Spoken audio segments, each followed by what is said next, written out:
Welcome back to Still Worth the Journey. I'm your host Jermaine, and as always I'm here to share some real life experiences and insights in the hopes of helping you navigate your mental health journey. I want to remind everyone that I'm not a trained therapist or counsellor, just someone who's been through my own struggles and wants to help others find their way through the tough times. Today's episode is one of the most important I've ever done. We're talking about self-harm and suicide prevention, how to recognise the warning signs, how to offer help and support, and how to encourage those in need to seek professional assistance. This isn't an easy topic to discuss, but it's a crucial one. Too many people are suffering in silence, feeling like they have nowhere to turn, and we need to change that. We'll cover the stages of emotional distress that can lead to self-harm and suicidal thoughts, and we'll talk about how to find support during these incredibly difficult times. I'll share stories of resilience and healing, and offer practical advice on how you can be there for someone who's struggling. My hope is that this episode not only helps those who are struggling, but also equips listeners with the tools and knowledge to help others. Understanding self-harm and suicide. First, let's start by understanding what we mean when we talk about self-harm and suicide. Self-harm is when someone deliberately hurts themselves as a way to cope with overwhelming emotions or situations. It might involve cutting, burning, or other forms of injury. Often, it's not about wanting to die, but rather about trying to manage intense feelings of pain, guilt, or numbness. Suicide, on the other hand, is the act of intentionally ending one's life. It's a tragic outcome of untreated mental health struggles, where the pain becomes so unbearable that the person feels like they have no other option. But it's important to remember that suicide is preventable, and with the right support and intervention, many lives can be saved. When we talk about self-harm and suicide, it's vital to approach the topic with compassion and understanding. People who engage in self-harm or experience suicidal thoughts are often in a deep state of emotional distress. They may feel isolated, hopeless, and misunderstood. Our goal is to break through that isolation and help them find the support that they need. Recognising the warning signs. One of the most critical steps in preventing self-harm and suicide is recognising the warning signs. These signs can vary, but some common indicators include talking about wanting to die or hurt oneself. This might be expressed directly or indirectly through statements like "I wish I wasn't here" or "I can't see a way out." Withdrawing from friends, family and activities. People who are struggling might start to pull away from their loved ones and lose interest in things they once enjoyed. Mood swings or extreme emotional distress. This could include sudden shifts in mood, intense feelings of hopelessness, or severe anxiety.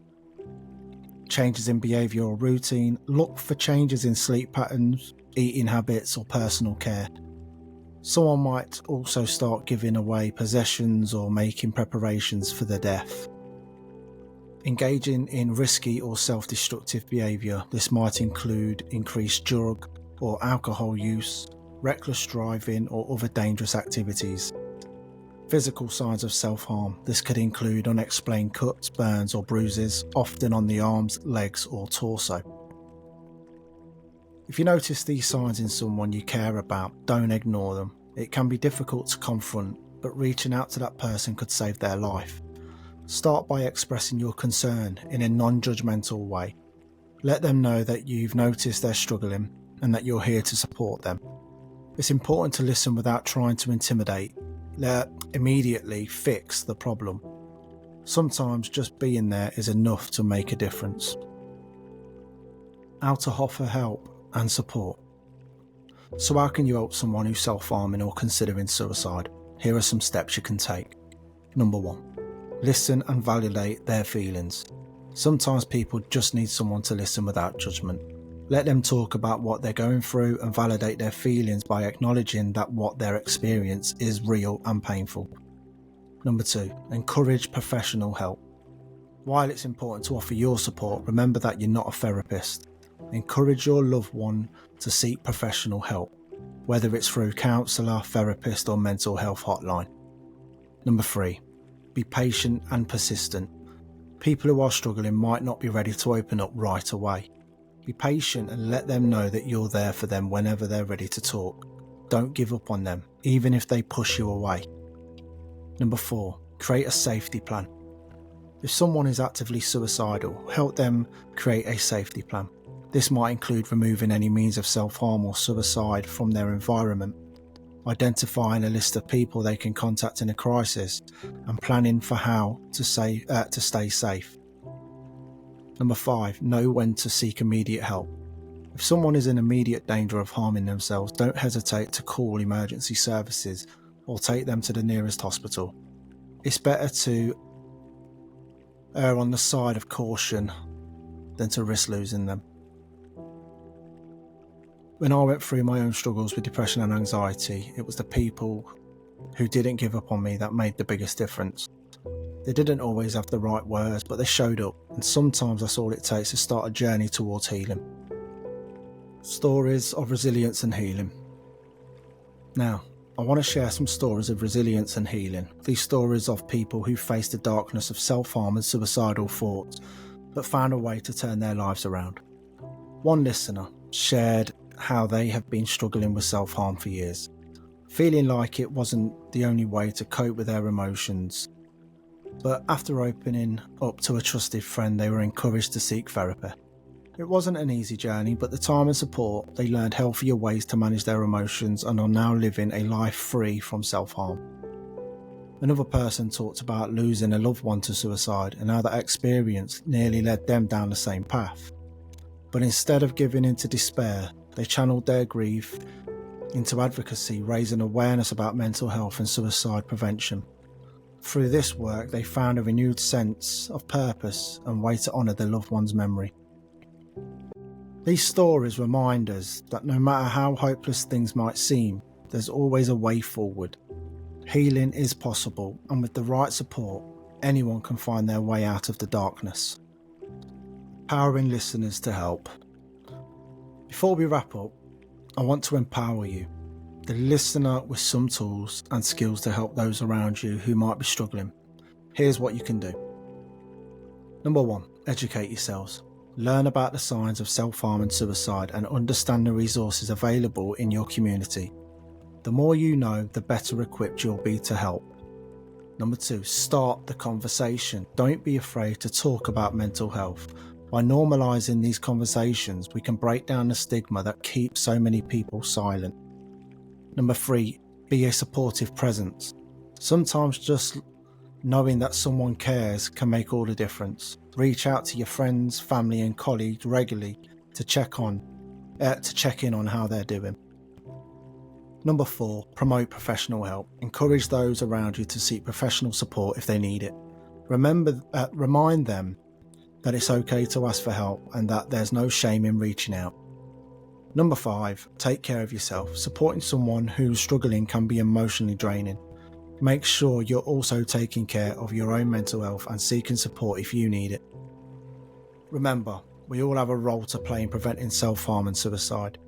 By being there for each other, we can help more people get the help that they need and show them that no matter what, their journey is still worth the journey. The reason I brought this up and seen it is because I've gone through it myself. I've also done a level 2 in self-harm prevention and suicide prevention in hope to help those that may need it. I urge anybody listening to this today to do the same course. You will get a level 2. You'd also get a great understanding over suicide and self-harm. And one day it might just be the thing that you needed to save someone's life. It's a free course. You can do it all online. It's around about 16 hours a week if you can dedicate that much time. I urge anybody to do that. I did mine at Hertfordshire University. Give it a go. Thank you for joining me on this important episode of Still Worth the Journey. I hope today's discussion has given you some insight into how we can all help prevent self-harm and suicide, and how we can support those who are struggling. Remember, if you or someone you know is in need of immediate help, please don't hesitate to reach out to the resources available to you. If you are in the UK, here are some critical helplines. Samaritans, get them at 116 123, available 24/7. Mind at 0300 123 3393. Calm, campaign against living miserably, you can get them on 0800 585858. Shout, which is a text support service, text the word shout to 85258. Or Papyrus, prevention of young suicide, you can get them at 0800 068 4141. These organisations are here to offer support whether you're struggling yourself or looking for ways to help someone else. Remember, you're not alone in this journey, and there's always hope. Even in the darkest of times, together we can make the difference. Until next time, take care of yourselves and each other. If you feel like this episode has resonated with anyone, then please do share this episode to get it heard by the right people that need it most. Thanks to all the listeners of Still Worth the Journey. You've been listening to Still Worth the Journey with Jermaine. Join me next week as we continue exploring life's challenges, finding hope and reminding ourselves that it's all still worth the journey.